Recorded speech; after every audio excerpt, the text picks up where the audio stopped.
Hello everyone, welcome back to my new video.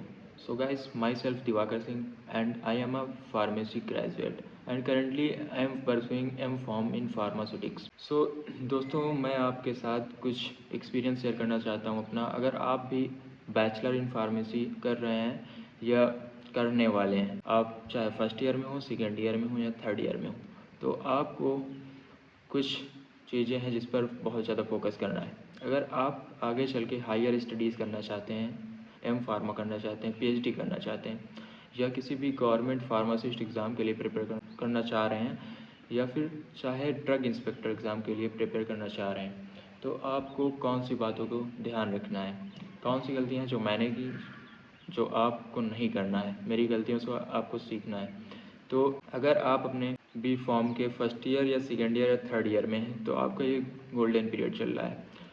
अगर आप third year में अपनी जीपैट की प्रिपरेशन स्टार्ट कर देते हैं तो आपके लिए ये बहुत ही हेल्पफुल रहेगा। आगे चल के आपको कोई भी एग्ज़ाम, चाहे कोई भी एग्ज़ाम हो, फार्मासिस्ट का हो, रेलवे फार्मासिस्ट का हो, एम्स फार्मासिस्ट का हो, किसी भी सेंट्रल या स्टेट फार्मासिस्ट एग्ज़ाम के लिए आपको इतनी ज़्यादा मेहनत नहीं करनी पड़ेगी, क्योंकि जीपैट के लिए आपको बहुत ही डीप में पढ़ना पड़ता है और उसके बाद आपके सारे कॉन्सेप्ट क्लियर हो जाते हैं, सिर्फ आपको रिवीजन करना होता है। तो हुआ क्या था मेरे साथ, जब मैं अपने थर्ड ईयर में था तो मुझे जीपैट एग्ज़ाम के बारे में सिर्फ पता चला था कि जीपैट का एग्ज़ाम होता है जिससे आप एम फॉर्म में एडमिशन ले सकते हैं और आपको समथिंग 12,400 रुपये पर मंथ की स्टाइपेंड मिलती है। लेकिन उस टाइम मैंने स्टार्ट नहीं किया, पता नहीं क्या था, मैंने स्टार्ट नहीं किया उस टाइम। और उसके बाद जब मैं अपने फोर्थ ईयर में आ गया तो जब मैं 7 सेमेस्टर पास आउट हो गया, उसके बाद जब मैं 8 सेमेस्टर में जैसे पहुंचा तो मेरे मन में ख़्याल आया कि मैंने तब सोचा कि मुझे एम फार्मा करना है, मुझे इस एग्ज़ाम के लिए प्रिपेयर करना है।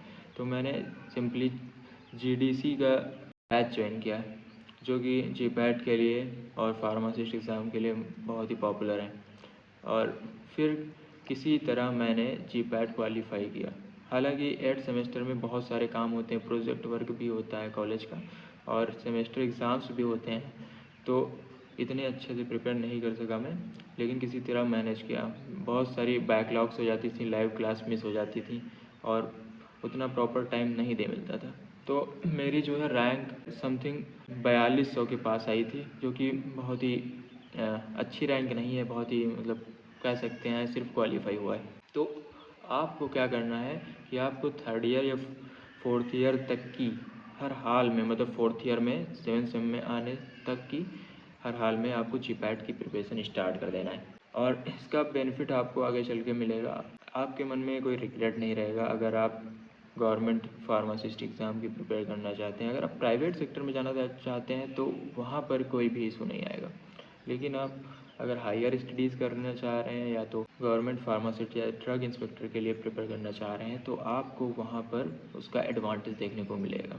तो मेरे साथ क्या हुआ, जब मैंने जीपैट का एग्ज़ाम क्वालिफाई कर लिया, फिर उसके बाद मैंने एक प्राइवेट कॉलेज में 2025 में मैंने पास आउट किया बी फार्मा। उसके बाद मैंने 2025 में ही प्राइवेट कॉलेज में एम फॉर्म में एडमिशन ले लिया। और हुआ क्या, वहाँ पर जो पीसीआई रजिस्ट्रेशन उनका था कॉलेज का, जो भी जीपैट स्कॉलरशिप के लिए होता है, वो नहीं था।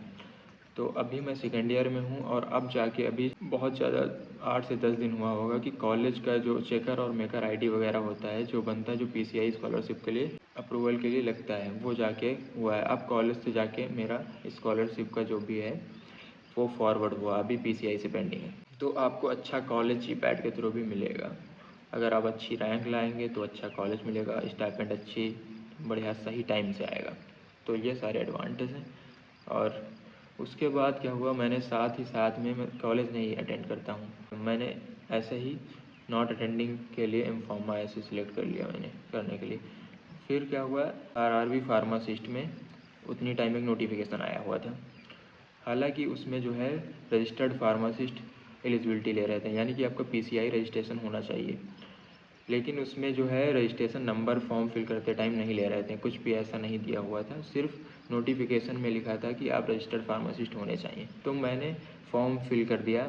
मेरे एक दोस्त ने मुझे बताया था कि अभी आप इसका फॉर्म फिल कर सकते हैं, तो मैंने किसी तरह फॉर्म फिल कर दिया। फिर मैंने प्रिपरेशन स्टार्ट की और एग्ज़ाम हुआ जाके मार्च तक की, और उसमें अच्छा स्कोर भी मैंने किया। 99.97 परसेंटाइल स्कोर मेरा आया था और अप्रॉक्स 76 के पास मार्क्स थे। अच्छी मतलब एक रैंक अच्छी थी, लेकिन जोन वाइज उसमें कट ऑफ होता है। आरआरबी के अलग अलग जोन जो होते हैं जिससे आपने फिल किया है, वहाँ पर कितने लोग अच्छा स्कोर कर रहे हैं उस पर सिलेक्शन होता है। और अनफॉर्चुनेटली किसी भी रीजन से कुछ भी हुआ हो, जैसा कि हो सकता है कि अच्छे लेवल की बहुत तैयारी की हो बहुत लोगों ने, तो वहाँ की कट ऑफ जो है 100/100 चले गई और मेरा वहाँ पर नहीं हुआ। अगर हो भी जाता तो मेरे साथ एक इशू हो जाता कि मेरा पीसीआई रजिस्ट्रेशन नहीं था, तो डॉक्यूमेंट वेरिफिकेशन के टाइम वो मुझे ऐसे ही रिजेक्ट कर देंगे, मैं आउट हो जाता डॉक्यूमेंट वेरिफिकेशन में। ऐसा बहुत लोगों के साथ हुआ है, तो वो बहुत ज़्यादा हर्ट करता है। हालांकि रिज़ल्ट जब आया था उसने भी हर्ट किया, क्योंकि मैं अदर जोन का जो कट ऑफ था सबसे क्वालिफाई था। मैं यूपी का रहने वाला हूँ, मैंने यूपी का जोन से फिल नहीं किया था फॉर्म, तो मुझे उस टाइम उतना रिग्रेट था बहुत। लेकिन मैं एलिजिबल नहीं था तो उसका सोच के कोई मतलब नहीं था। फिर मैं आगे बढ़ा, थोड़ा सिपाही फार्मासिस्ट का नोटिफिकेशन आया तो मैंने सिपाही फार्मासिस्ट का एग्ज़ाम दिया, उसमें मैं शॉर्ट लिस्ट हुआ। और लेकिन जब शॉर्ट लिस्ट होने के बाद जब भी फिजिकल होना था, उसका रनिंग होनी थी, तो वो रानीखेत उत्तराखंड में उसका सेंटर गया। और हुआ क्या, 29 तारीख को अभी पिछले मंथ फिजिकल होना था और 25 तारीख को एम्स फार्मासिस्ट का एग्ज़ाम था। तो बहुत ज़्यादा डिस्टेंस ही, बहुत ज़्यादा ट्रेवल करना पड़ता और हो सकता हो भी जाता, लेकिन मैंने जो है उसको किसी तरह मिस कर दिया। एम्स फार्मासिस्ट में मेरी ऑल इंडिया रैंक 47 आई, लेकिन एम्स फार्मासिस्ट में एक ऐसा इशू था कि वहाँ पर इस बार बी फार्मा की सिर्फ 10 सीट थी, 8 सीट थी उसमें एम्स दिल्ली में और 2 पोस्ट थी कोलकाता में। तो मेरी AIR 47 आई, लेकिन उसका मुझे मतलब बहुत सारे कम चांसेस होते हैं, क्योंकि 47 के पहले भी बहुत सारे बी फार्मा ग्रेजुएट होंगे और उन्होंने अच्छा स्कोर किया, अच्छी रैंक आई उनकी। समथिंग 80 के पास कुछ पोस्ट हैं एम्स फार्मासिस्ट की, उसमें जो है सिर्फ 10 पोस्ट पे बी फार्मा एलिजिबल था। तो बहुत सारी गलत चीज़ें चल रही हैं इंडिया में क्वालिफ़िकेशन को लेकर फार्मासिस्ट की। कहीं पर डी फार्मा एलिजिबल कर देते हैं, कहीं पर बी फार्मा कर देते हैं। हालांकि दोनों को एलिजिबल करना चाहिए फार्मासिस्ट पोस्ट के लिए, जो मिनिमम क्वालिफ़िकेशन दे रखी थी, लेकिन ये इम्प्लीमेंट नहीं हुआ कहीं पे। सारे रूल्स जो हैं कोई फॉलो नहीं करता है। एम्स जो निकालता है उसमें उसने बी फार्मा को बहुत ही कम सीट्स पर कर रखा है एलिजिबल। और आरआरबी का जो नोटिफिकेशन आया है अभी नया 2027 के लिए, उसमें सिर्फ बी फार्मा को एलिजिबल कर रखा है। तो मेरे हिसाब से दोनों को एलिजिबल करना चाहिए।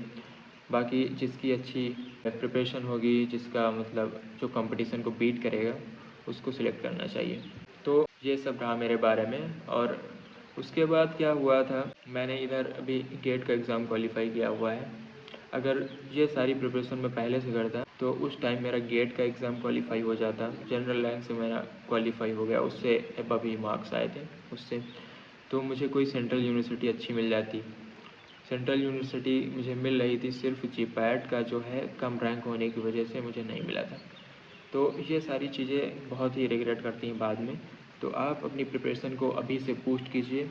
और आपके जैसे आप बी फार्म सेकेंड ईयर में हैं, थर्ड ईयर में हैं, तो आप कॉन्सेप्ट्स को क्लियर करिए। आपका सेमेस्टर एग्ज़ाम तो निकल जाएगा आराम से। आप अगर उसमें 8 CGPA तक की अगर फाइनल इतना रिज़ल्ट आपको आता है तो उसको अच्छा माना जाता है।